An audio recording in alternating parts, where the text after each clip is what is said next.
In this lecture, we will discuss about fundamental set of solution matrix and fundamental matrix and one theorem.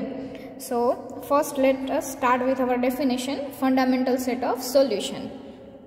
So, let A of t be any n cross n matrix on interval I, a basis of vector space V of solution of a linear homogeneous first order differential equation y dash is equal to A of t into y on interval I is called fundamental set of solution of y dash is equal to A of t into y on interval I.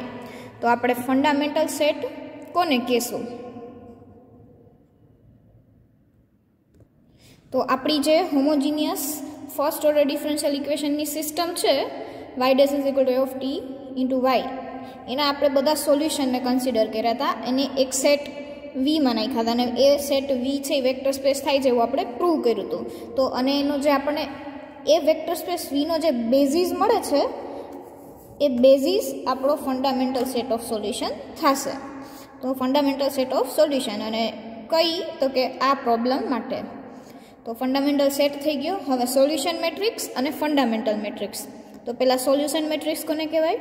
તો કે late A of t be any n cross n matrix on interval I and an n cross n matrix phi of t is equal to phi ij of t and where I and j both running from 1 to n, that is કે આ જે છે n cross n નો matrix છે where આ જે બધી entry છે એ I થી R ના કન્ટિન્યુઅસ મેપિંગ્સ હોય.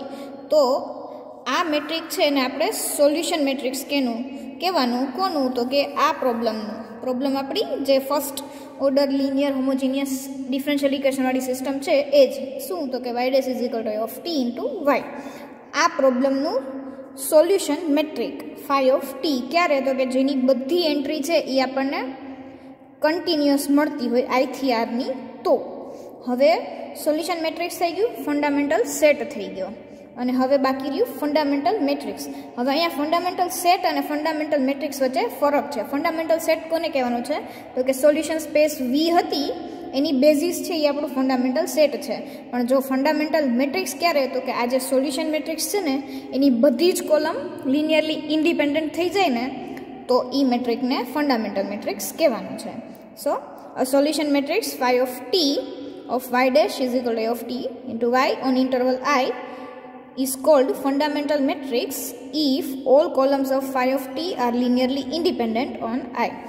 આ phi t આપણે કન્સિડર કર્યો તો એની બધી જ એન્ટ્રી જો કન્ટિન્યુઅસ થાય તો આપણે એને સોલ્યુશન મેટ્રિક કીધું. હવે જો એ સોલ્યુશન મેટ્રિકની બધી જ કોલમ છે એકબીજાને લિનિયરલી ઇન્ડિપેન્ડન્ટ થાય તો એ જે સોલ્યુશન મેટ્રિક્સ છે એ કેવો થઈ જશે? તો કે ફંડામેન્ટલ મેટ્રિક્સ બની જશે. તો હવે આપણે એક થિયરમ પ્રૂવ કરશું. તો થિયરમનું સ્ટેટમેન્ટ આપણને શું કહે છે? તો કે late A of t be continuous n cross n matrix on interval I. તો અહીંયા continuous n cross n matrix એટલે શું? તો કે આપણે જે આગળ ડેફિનેશન્સ જોઈતી કે જો મેટ્રિકની બધી જ એન્ટ્રી હોય A of t ની એ બધી કન્ટિન્યુઅસ મેપ હોય તો આપણો આખો મેટ્રિક છે ને આપણે કન્ટિન્યુઅસ મેટ્રિક કહેવાનો છે. તો એ અહીંયા આપણી પાસે A of t છે કન્ટિન્યુઅસ મેટ્રિક્સ. હવે અ solution matrix phi of t of y dash is equal to A of t into y on interval I is fundamental matrix of the same problem if and only if the determinant of this matrix is non-zero for all t belongs to interval I. એટલે હવે આપણે થિયરમમાં prove શું કરવાનું છે કે આપણી પાસે જે સોલ્યુશન મેટ્રિક છે ને આ પ્રોબ્લેમનો phi of t એ સોલ્યુશન મેટ્રિક ફંડામેન્ટલ મેટ્રિક્સ થાય છે ઇફ એન્ડ ઓનલી ઇફ જો આનો ડિટર્મિનન્ટ આપણને નોન ઝીરો મળે તો. અને સાથે સાથે એક કન્ડિશન એક્સ્ટ્રા પ્રૂવ કરશું. શું? તો કે if determinant of phi of t0 is non-zero for some t0 then for all t belongs to I the determinant of phi of t will become non-zero. જો કોઈ એક પર્ટિક્યુલર વેલ્યુ માટે t ની કોઈ પર્ટિક્યુલર વેલ્યુ માટે determinant છે phi નો આપણને non zero મળશે તો આખા ઇન્ટરવલ I ઉપર બધા જ વેલ્યુ જે છે t ની ગમે એ લેશો આર્બિટરી એના માટે આપણને ડિટર્મિનન્ટ નોન ઝીરો મળશે. So let us start with our proof.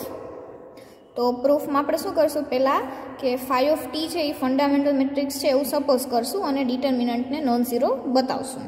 So suppose phi of t is a fundamental matrix of y dash is equal to a of t into y on interval I. And now our claim is to prove that determinant of phi of t is non-zero for all t belongs to I.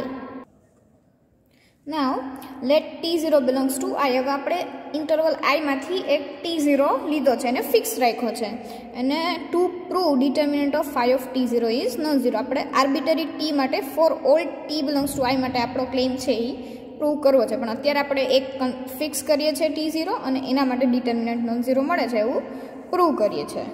તો સાથે let b1 b2 up to bn belongs to Rn. આપણે Rn માંથી એક colon vector છે એ લીધો છે and the matrix equation phi of t0 into eta1 eta2 up to eta n is equal to b1 b2 is a solution.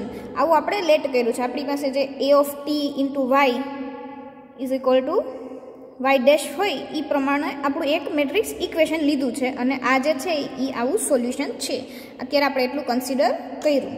તો આપણી પાસે જો આ ઇક્વેશન હોય તો by uniqueness and existence theorem the initial value problem આપણી જે આપેલી છે given y dash is equal to a of t into y with initial condition y of t0 is equal to b1 b2 up to bn. અને જે initial condition છે એ આપણે set કરી છે આ જે કોલમ વેક્ટર લીધો છે એને, અને હેઝ અ સોલ્યુશન સે psi of t on interval I. અને આ પ્રોબ્લેમને આપણે અત્યારે પ્રોબ્લેમ 1 નામ આપીએ છીએ, એટલે જ્યારે પણ આપણે લખવું પડે ત્યારે આખું લખવું નહીં.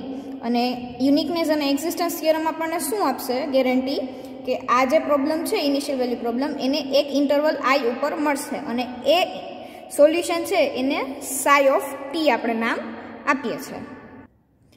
psi આપણું સોલ્યુશન છે એ લીધું. હવે આપણે જે આપણો મેટ્રિક છે phi of t any column consider કરી એક કોલમને.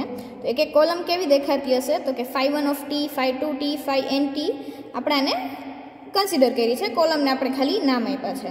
તો since phi of t can be return as phi1, phi2, phi3 up to phi_n of t is a fundamental matrix. A fundamental matrix તો છે જ.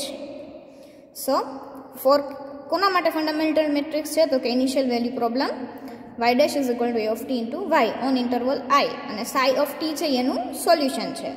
તો આપણે psi of t ને આજે ફંડામેન્ટલ મેટ્રિક્સની જે કોલમ છે એના લિનિયર કોમ્બિનેશનમાં લખી શકીએ. તો આ psi of t સોલ્યુશન અને આ જે કોલમ્સ છે એ આપણને શું ઇમ્પ્લાય કરશે તો કે psi of t is equal to c1 phi1t plus c2 phi2t plus up to cn phi_n of t for some c1 c2 belongs to R. આ બધા સ્કેલર માટે આપણે લિનિયર કોમ્બિનેશન psi ને લખી શકાય. તો હવે આ જે બધા કોલમ વેક્ટર્સ છે એને હું અલગ લઈ લઉં અને આ જે આપણા બધા સ્કેલર છે એને હું કોલમ વેક્ટરમાં મૂકું. તો આ ઇક્વેશન જે છે એને હું આવી રીતે મેટ્રિક્સ ફોર્મમાં લખી શકું કે psi of t is equal to phi1 of t, phi2 of t up to phi_n of t in metric into c1 c2 up to cn આપણો સ્કેલર્સ બધાને કોલમ વેક્ટરમાં મૂક્યા છે. આ n×1 નો મેટ્રિક છે. તો આના ઉપરથી શું ઇમ્પ્લાય થશે તો કે phi of t is equal to આના બરાબર તો આપણે phi of t છે જ, એટલે હું આને ખાલી રિપ્લેસ કરીને અહીંયા લખું છું. એટલે phi1 phi2 up to phi_n જે કોલમ છે એ phi of t મેટ્રિક અને ઇન્ટુ આપણો scalar matrix as it is અને for all t belongs to I માટે આટલું સાચું છે, બરાબર. તો હવે આ બધા t માટે સાચું છે તો પ્રેક્ટિકલી એક આપણો જે t0 છે પર્ટિક્યુલર જેને આપણે કન્સિડર કર્યું એના માટે પણ સાચું થશે. તો એના માટે શું થશે તો કે phi of t0 into c1 c2 up to cn is equal to psi of t0 અને psi of t0 છે એ ઇનિશિયલ વેલ્યુ પ્રોબ્લેમ 1 નું સોલ્યુશન થાય તો આ જે આપણી જે કન્ડિશન હતી એ આપણને સોલ્યુશન મળશે. એટલે એના ઇઝ ઇક્વલ ટુ મને b1 b2 up to bn મળશે. એટલે આ બંને હું કન્ડિશનને ભેગી કરું તો મને શું મળશે તો કે phi of t0 into c1 c2 up to cn એટલે આપણું આ this equation is equal two b1 b2 up to bn scalar વાળો મેટ્રિક n×1 નો વેક્ટર n×1 વેક્ટર. તો એના ઉપરથી આપણને શું ખબર પડશે કે શું મળશે તો કે thus we have for given b1 b2 up to bn belongs to Rn there exists a c1 c2 up to cn belongs to Rn such that phi of t0 into c vector is equal to b vector.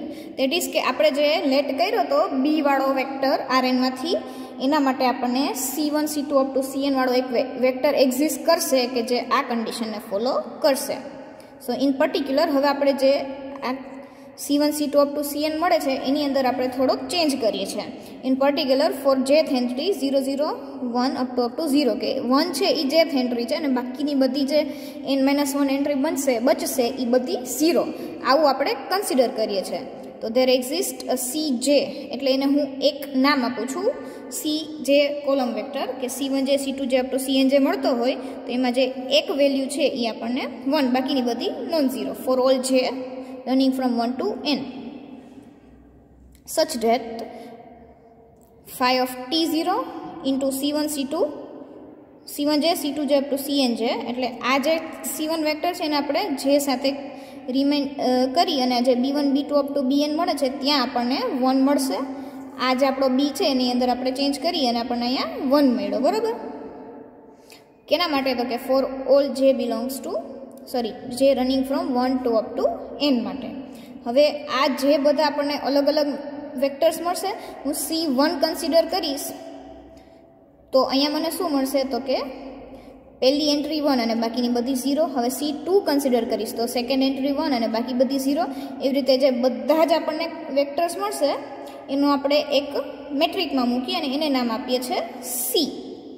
શું તો કે C1 C2 up to Cn is equal to Cij ij running from 1 to n.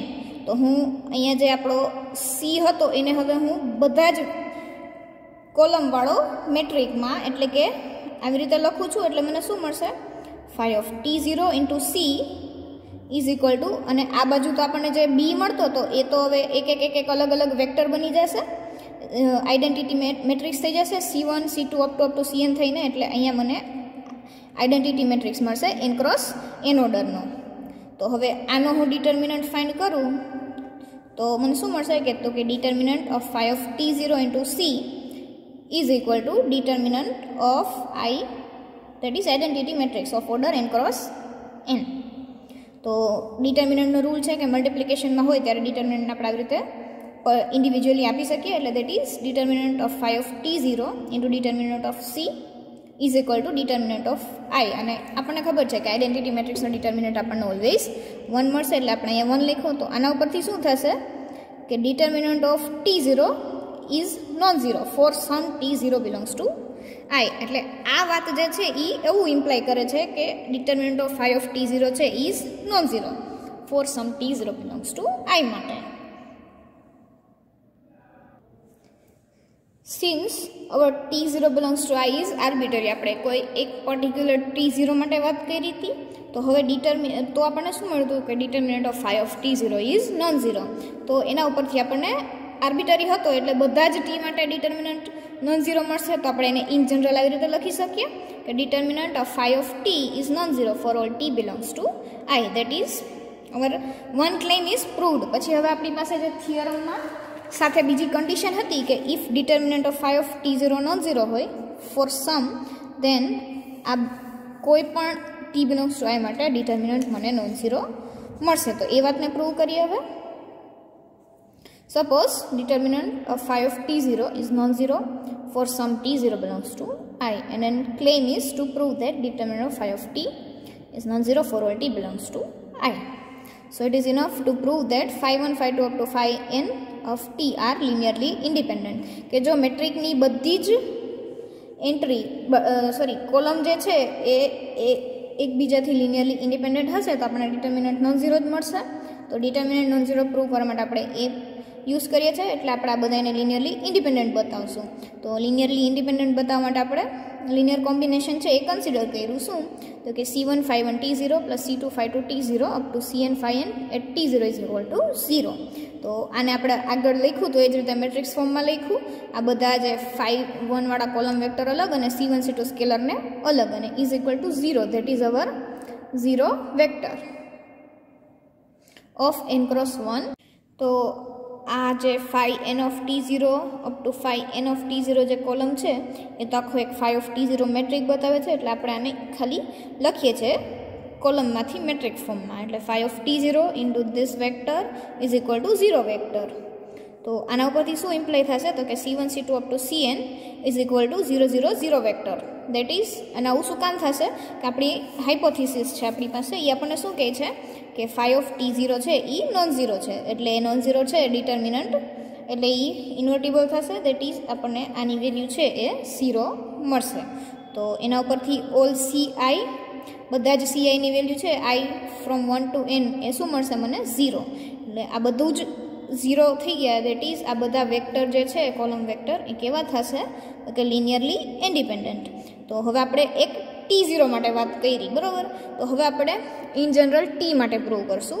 So now we prove that phi1 phi2 up to phi n are linearly independent. અને prove કરશું તો એના માટે એક linear combination છે અહીંયા જે આપણે t0 વાળું કન્સિડર કર્યું તો અહીંયા t વાળું કન્સિડર કરશું. તો suppose c1 phi1t plus c2 phi2t plus up to cn phi n of t is equal two 0 four all t belongs to i. તો એ આપણને શું ઇમ્પ્લાય કરશે કે જો c1 phi1 t0 plus up to cn phi n t0 is equal two 0 હોય તો ઓલામાંથી આપણને બધા ci ની વેલ્યુનો 0 મળી હતી i is equal to 1 to n માટે, કેમ કે બધા જ phi i of t0 are linearly independent, which implies phi1 of t up to phi2t up to phi n of t are linearly independent. એટલે બધા જ linearly independent થયા vector. That is કે એનો જે મેટ્રિક્સ છે phi of t એનો determinant મળે નોન ઝીરો મળશે. એટલે આપણી એક કન્ડિશન પ્રૂવ થઈ ગઈ. હવે આપણા થિયરમનો કન્વર્સ પાર્ટ પ્રૂવ કરીએ કે જો આપણી પાસે determinant of phi of t non zero હોય for all t belongs to i માટે, તો આપણને જે phi of t જે છે એ આપણો ફંડામેન્ટલ મેટ્રિક્સ થશે. સો here we have suppose that determinant of phi of t is non-zero for all t belongs to I, and our claim is to prove that matrix is a fundamental matrix of initial value problem, and we have written 1. So by our hypothesis phi of t is a solution matrix of initial value problem. So now it is remain to prove that the phi of t is fundamental matrix on interval I of initial value problem 1. અને આ જે fundamental matrix છે તો એની definition શું હતી કે જો solution મેટ્રિકની બધી જ કોલમ છે એ એકબીજાની લિનિયરલી ઇન્ડિપેન્ડન્ટ હોય તો આપણે એ મેટ્રિકને ફંડામેન્ટલ કહેતા હતા. તો હવે સોલ્યુશન મેટ્રિક્સ છે તો ફંડામેન્ટલ પ્રૂવ કરવો છે. તો ફંડામેન્ટલ માટે we have to show that the columns phi1 of t, phi2 of t up to phi n of t are linearly independent. So linearly independent માટે આપણે અગેન લિનિયર કોમ્બિનેશન કન્સિડર કરીશું. તો અહીંયા મેં કન્સિડર કર્યું c1 phi1 of t plus c2 phi2 of t plus up to phi n of t is equal two 0 four all t belongs to i માટે. તો આના ઉપરથી મને શું મળશે તો કે ci ની વેલ્યુ 0 મળશે. કયા i માટે તો કે running from 1 to n, that is બધા ci ની વેલ્યુ આપણને અહીંયા જે છે એ 0 મળશે. અને આવું શું કામ થશે તો કે આપણી પાસે ઓલરેડી હાઇપોથિસિસ છે કે determinant of phi of t છે એ નોન ઝીરો છે, એટલે એના ઉપરથી આપણને આ વેલ્યુ બધી 0 મળી. એટલે આ બધા જ વેક્ટર છે એ લિનિયરલી ઇન્ડિપેન્ડન્ટ થઈ ગયા. એટલે આ બધા વેક્ટર લિનિયરલી ઇન્ડિપેન્ડન્ટ થઈ ગયા. તો આ કોલમ વેક્ટર કયા મેટ્રિકના છે તો કે આના. એટલે આ મેટ્રિક્સના બધા કોલમ વેક્ટર એકબીજાને લિનિયરલી ઇન્ડિપેન્ડન્ટ થઈ ગયા. એટલે આ મેટ્રિક્સ ફંડામેન્ટલ મેટ્રિક્સ પ્રૂવ થઈ ગયો. That is our claim is proved. So in next lecture we will discuss about some corollaries of this theorem.